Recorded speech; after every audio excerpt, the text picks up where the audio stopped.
Bom, vamos lá, pessoal. Essa é a nossa segunda aula. Na primeira aula eu falei um pouco sobre a dívida pública. Vou colocar aqui o link para quem não assistiu ainda. E hoje vamos falar sobre o segundo assunto, que é bem importante também, que é a taxa Selic, né? Lá atrás a gente falou da dívida pública.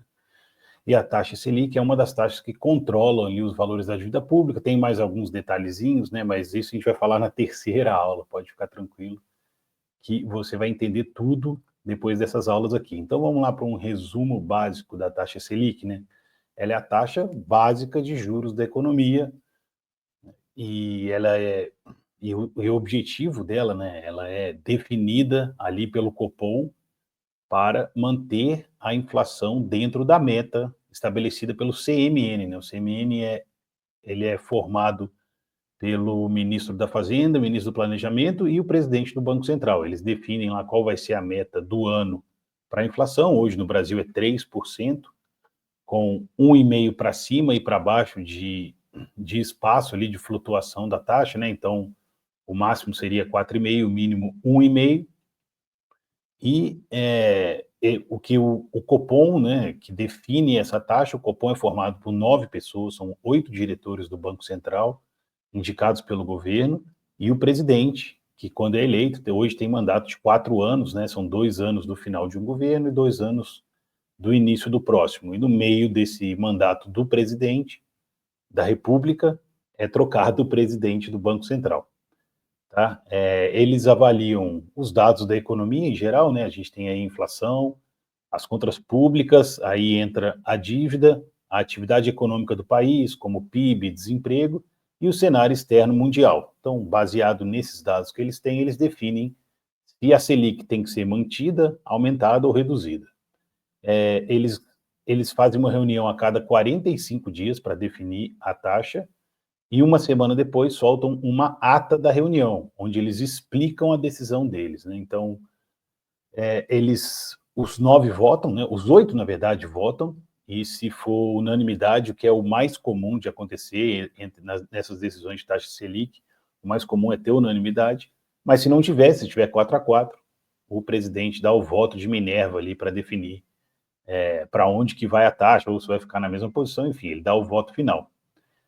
Eles analisam isso porque a taxa de juro, como é a taxa de juro básica da economia, né, ela, ela vai definir ali para todos os brasileiros, empresas, pessoas, o que eles vão fazer a partir dessa decisão de taxa Selic, né? E aqui eu vou falar um pouquinho sobre ela, né? Por que ela é a taxa básica de juros? Porque ela é a taxa que baliza todas as decisões de investimento do país, tanto investimento financeiro, né, como CDB, ações, tudo a taxa Selic, todo mundo olha para a taxa Selic antes de investir, e também investimentos na economia real, né? Quem quer abrir um negócio, quem quer abrir uma padaria, quem quer fazer um investimento, grandes empresas, né? Então, desde o pipoqueiro até a Vale do Rio Doce, tem que ficar de olho na Selic. Por quê? Porque você consegue ser remunerado pela Selic com o seu investimento, né? Se você tem um capital, você vai olhar primeiro para a taxa Selic, porque o título do governo é o título com o menor risco possível no Brasil, né? Assim, risco teórico, o menor de todos.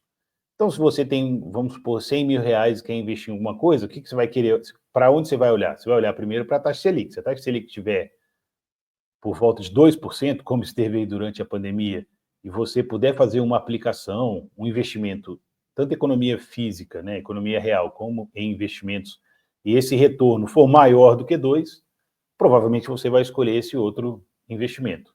Se a taxa Selic estiver como está agora, né, hoje é 13/11/2024, ela está em 11,25. Se você quiser abrir uma padaria e ver que o retorno vai ser 10, 11% ao ano, talvez não seja a melhor coisa para você fazer, porque você tem um risco muito grande, você vai ter capital imobilizado, vai ter que pagar funcionário e tal. Então, para valer a pena você abrir um negócio, por exemplo, você tem que ter pelo menos um valor acima que vale aquele risco de arriscar o capital em alguma coisa que vai te dar muito trabalho e risco. O mesmo ocorre com os investimentos financeiros, né? Se você quer investir numa ação e tem a expectativa que ela vai ter um retorno, sei lá, 10% ao ano, e a Selic estiver acima disso, provavelmente você não vai comprar ação, você vai comprar a Selic. Se você olhar para um CDB que estiver pagando, né, o Selic está 11,25, o CDB está pagando 11,50, vai pensar, bom, talvez seja melhor eu comprar o Tesouro Selic, né? O professor Vitor Marques falou bastante ali sobre os títulos públicos, e a gente tem um lá que é o Tesouro Selic, né, que ele paga Selic mais uma quirelinha ali. Então, talvez seja melhor você investir no Tesouro Selic e não em qualquer outra coisa, se o retorno esperado estiver muito próximo ou abaixo da taxa Selic. Coisa básica. A gente tem outra observação a fazer aqui, que a Selic é um pouquinho diferente do CDI, né? A determinação do CDI ela é baseada na taxa Selic e ela, como a gente vê aí no gráfico, geralmente ela é um pouquinho abaixo. Geralmente é 0,10 abaixo, ali, dependendo do nível da Selic. A explicação para isso é um pouco complicada e vai ficar mais para frente, mas pode ficar tranquilo que em outros vídeos a gente vai falar sobre isso. Bom, o objetivo da Selic é controle de inflação, pura e simplesmente controle de inflação. Controle de inflação não, a taxa tem que ser carregada para dentro da meta, né? Na verdade é isso.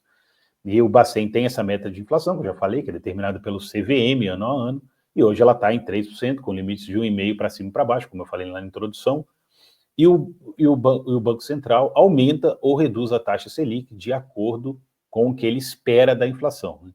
Então, se os juros, se a inflação tiver muito alta e ele quiser aumentar os juros, ele vai vender títulos, né? Ele coloca títulos no mercado e recolhe reais, ou seja, ele tira valores da economia, dos bancos principalmente, que vão emprestar, então vai ter menos crédito, o crédito vai ficar mais caro, e as pessoas vão investir menos, tomar menos dinheiro emprestado, e isso tende, né, num lapso de tempo ali, de 2 a 3 trimestres, baixar a inflação, e o contrário é a mesma coisa, se a inflação estiver muito baixa, que é muito difícil, ele reduz os juros e ele compra títulos colocando dinheiro ali na economia de volta, né?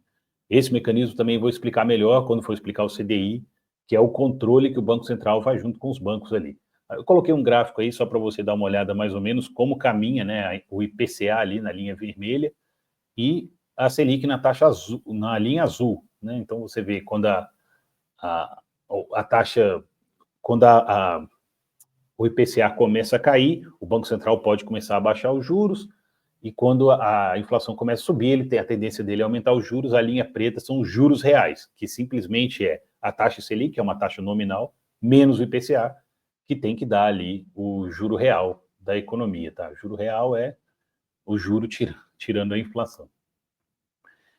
A expectativa de mercado, né? Então vamos falar um pouquinho aqui de expectativa de mercado. A taxa Selic é o que é chamado de taxa spot, que é a taxa do momento, a taxa que hoje estão sendo negociados os títulos do governo ali no open market, né? Quando o governo compra e vende títulos ali para o banco para determinar a taxa Selic, que é a taxa de hoje. Porém, a gente sabe que quando um banco empresta, né, ele não empresta taxas de hoje. Se ele empresta por 2 anos, ele vai olhar qual a expectativa de mercado lá para frente, daqui a 2 anos, e colocar essa taxa, né? Ele vai colocar essa taxa mais o spread dele, os custos que ele tem, enfim.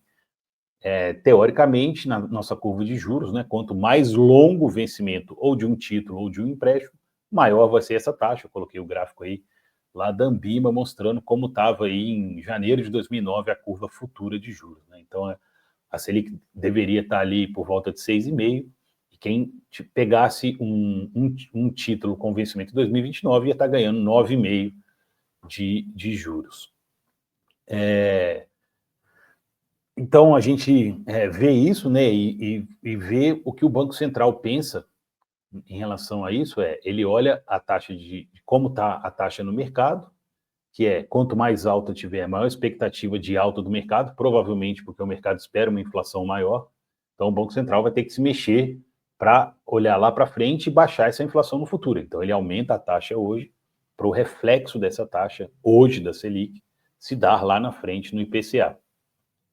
E a gente tem que perceber também que quando, falando sobre a dívida lá, né, toda vez, voltando, né, no assunto da dívida, mas para falar um pouquinho mais aqui da Selic, quando o governo coloca um título, né, quando o Tesouro coloca um título da dívida no mercado pela primeira vez, ele não vai pagar Selic, a não ser que a taxa do vencimento daquele título esteja igual à da Selic no momento, que a gente já viu aqui que, teoricamente, é muito difícil de acontecer. geralmente a taxa mais longa vai estar mais alta.